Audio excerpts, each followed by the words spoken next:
اگر بغیر اللہ کی عبادت کیے یا پھر بغیر نماز پڑھے آپ کی جو زندگی ہے بہت اچھی چل رہی ہے، آپ کے پاس یعنی دولت بھی ہے، آپ کے پاس شہرت بھی ہے، آپ کے پاس پیسہ بھی ہے، آپ کا کام بھی بڑا ٹھیک طریقے سے چل رہا ہے یا ہو رہا ہے زندگی میں، یعنی سب کچھ آپ کی لائف میں بڑا فرسٹ کلاس ہے اور پرفیکٹ ہے، تو آپ کو یہاں پہ خوش ہونے کی ضرورت نہیں ہے، آپ کو بیسیکلی پریشان ہونے کی ضرورت ہے، غمزدہ ہونے کی ضرورت ہے، کیونکہ ہو سکتا ہے کہ اللہ نے آپ کی آخرت کے بدلے دنیا میں تمام سکون آپ کو دے دیا ہو، اور اصل میں یہ جو دنیا ہے یہ سکون کی جگہ تو ہے نہیں، یہ تو آزمائش کی جگہ ہے۔ تو اگر سب کچھ آسان ہے آپ کی زندگی میں، یعنی کوئی تکلیف نہیں ہے، کوئی روک ٹوک بھی نہیں ہے، اور پھر بھی اللہ کی یاد جو ہے وہ آپ کے دل میں نہیں ہے، آپ سوچتے نہیں ہیں یا آپ جاتے نہیں ہیں نماز پڑھنے، تو پھر آپ کو یہ سوچنا چاہیے کہ شاید اللہ نے آپ کو دنیا میں ہی آپ کا پورا حصہ دے دیا ہے، آخرت کے لیے کچھ نہیں بچا۔ اور یہ سب کچھ جو ہے نا، یہ ابھی جو آپ کے پاس ہے دنیا میں، یہ وقتی ہے، یعنی جب آپ کا موت کا فرشتہ کسی کا بھی آتا ہے نا، تو وہ دولت، شہرت یا آسائش یا کچھ بھی اس طرح کے کام نہیں پوچھتا، نہ آپ کی پہچان اس سے ہوتی ہے۔ اس وقت صرف آپ کی واحد جو پہچان ہے نا، وہ یہ نہیں ہونی کہ آپ کے پاس کتنی دولت ہے، بلکہ وہ یہ ہونی ہے کہ آپ کے دل میں اللہ کا خوف کتنا تھا، کیونکہ جس دل میں اللہ کی یاد نہ ہو اس کا سکون صرف دکھاوا ہو سکتا ہے نا، وہ اصل آپ کی کامیابی تو نہیں ہے۔ اور جس دل میں اللہ بستا ہے، جس دل میں اللہ کا ذکر ہوتا ہے، وہی دل سب سے زیادہ مطمئن اور کامیاب بھی ہوتا ہے، چاہے وہ دنیاوی نعمتوں سے محروم ہی کیوں نہ ہو۔ لیکن ہمارا جو مائنڈ سیٹ ہے نا، وہ اس سے الٹا ہوتا ہے ہمیشہ۔ میں نے بہت سارے ایسے لوگوں کو دیکھا ہے، اور میں نے بڑی اپنی ویڈیوز میں آج تک میں نے یہ بات کی ہے، میں پھر اس بات کو کرنا چاہوں گا کہ جس بندے کو یہ لگتا ہے نا، جس بندے نے یہ میرٹ یا جس بندے نے یہ پروٹوکول سیٹ کیا ہوا ہے اپنے لیے کہ کیونکہ میرے پاس بہت زیادہ پیسہ ہے، کیونکہ میرے پاس گاڑیاں بہت ہیں، یا کیونکہ میری لائف بڑی سموتھ چل رہی ہے، کیونکہ میری لائف جو ہے وہ پرفیکٹ ہے، وہ بڑی گو ود دا فلو جا رہی ہے، ایک مومنٹم میں جا رہی ہے، پیسہ بھی، ہر چیز بہترین میری زندگی میں ہو رہی ہے، تو اس کا یہ مطلب ہے کہ رب میرے سے خوش ہے۔ اگر آپ نماز نہیں پڑھتے، آپ عبادت نہیں کرتے، آپ صدقہ خیرات نہیں کرتے، تو یہ آپ کی بھول ہے، کیونکہ پیسہ، دولت، شہرت تو پتہ نہیں کتنے کتنے کافروں کے پاس بھی تھا، کتنے کتنے ایسے لوگوں کے پاس تھا۔ امریکہ کتنی سپر پاور ہے، اسرائیل کتنی بڑی سپر پاور ہے، اور وہ لیکن وہ ظلم کیا کچھ کر رہے ہیں۔ پیسہ تو ان کے پاس بھی بہت ہے، ریسورسز تو ان کے پاس بھی بہت ہے۔ تو یہ جو ہماری ایک سوچ ہے نا، یہ بہت زیادہ پائی جاتی، کامن ہے ہماری سوسائٹی کے اندر، اور اس کو ہم جسٹیفائی بھی اسی طرح سے اکثر کر جاتے ہوتے ہیں کہ جی اگر جو ہے وہ اللہ تعالیٰ اس سے ناراض ہوتا تو اس کی لائف اتنی اسموتھ کیسے ہوتی، اس کی لائف اتنی خوشحال کیسے ہوتی۔ مجھے یہ سمجھ آج تک نہیں آیا، مجھے سمجھ ابھی بھی نہیں آتا کہ آپ ایک بندے کی دولت، شہرت، اس کی زندگی میں آسانی دیکھ کے پیسے کو کیوں صرف اللہ کی ناراضگی ہم پیسے سے کیوں جوڑتے ہیں، یا اللہ آپ سے خوش ہے اس چیز کو بھی ہم پیسے سے صرف کیوں جوڑتے ہیں، اس سے ہٹ کے ہم لوگ کیوں نہیں سوچتے۔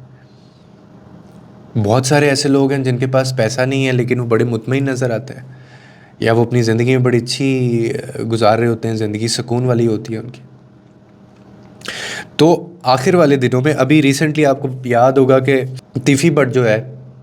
بہت بڑا ایک انڈر ورلڈ کا نام تھا، گوگی بٹ اور تیفی بٹ جو ہے وہ گوال منڈی کے لاہور میں بہت بڑے یہ ڈان کہلائے جاتے تھے۔ آپ نے ان کے جنازے پہ، یا اس سے بڑا فی الحال مطلب لاہور کے اندر کوئی ایسا بڑا کیس نہیں ہوا سی سی ڈی نے، کیونکہ ان کو ان کے حراست میں لیا ہوا تھا، اور ان کے پھر خبر آ جاتی ہے اگلے دن۔ تو اتنا نام، اتنی شہرت، اتنا پیسہ، اتنا ٹیکا جس کو کہتے ہیں، اتنا ڈراوا، لیکن آخر میں کیا ہوا؟ آخر میں وہ ساتھ کیا لے کے گئے؟ یا ان جیسے اور بہت سارے جو لوگ ہیں وہ کیا لے کے گئے ہوں گے ساتھ، یا آگے ہم نے بھی کیا لے کے جانا ہے ساتھ؟ تو یہ جو ہمارا ایک مائنڈ سیٹ ہے نا، پیسے سے جس کو ہم تولتے ہیں، اللہ کی ذات کو بھی ہم پیسے سے تولنا ہم نے شروع کر دیا ہے کہ اللہ اس سے خوش ہے جس کے پاس بہت زیادہ پیسہ ہے، کیونکہ اس کے پاس پیسہ ہے۔ یہ کیا لاجک ہے؟ میں نے بہت سارے ایسے لوگوں کو، میں نے آپ کو بتایا، دیکھا ہے جو اندر سے بہت مطمئن ہوتے ہیں، ان کے پاس پیسہ نہیں ہوتا بظاہر، بلکہ پیسے والے ان کے پاس جا رہے ہوتے ہیں، اور ان کو جا کے وہ کہہ رہے ہوتے ہیں کہ ہمیں بتائیں ہماری زندگی میں سکون کس طرح سے آئے گا، میں بے چین ہوں، یا مجھے پتہ نہیں کتنی قسم کی بیماریاں لگ گئی ہیں، تو مجھے کیا کرنا چاہیے۔ تو میرے خیال میں ایک تو ہمیں اس مائنڈ سیٹ کو توڑنا ہے، دوسرا ہمیں یہ جاننا ہے، سمجھنا ہے ہمیں کہ اوپر جو زندگی میں دنیا میں جو ہمیں چیزیں مل گئی ہیں نا، اگر انسان کو، تو آپ پھر یہ سمجھیں کہ آپ کو یہاں پہ حصہ دے دیا گیا ہے. دنیا تو آزمائش کی جگہ ہے نا، یہ آسائش کی جگہ نہیں، آزمائشیں ہیں یہاں پہ. تو عموماً لوگ جب ان پہ پریشانیاں آتی ہیں نا تو وہ ڈر جاتے ہیں، یا وہ کہتے ہیں کہ ہماری زندگی خراب ہو گئی، یا ہم بڑا اسٹرگل کر رہے ہیں لائف کے اندر. تو بیسکلی آپ اتنا ہی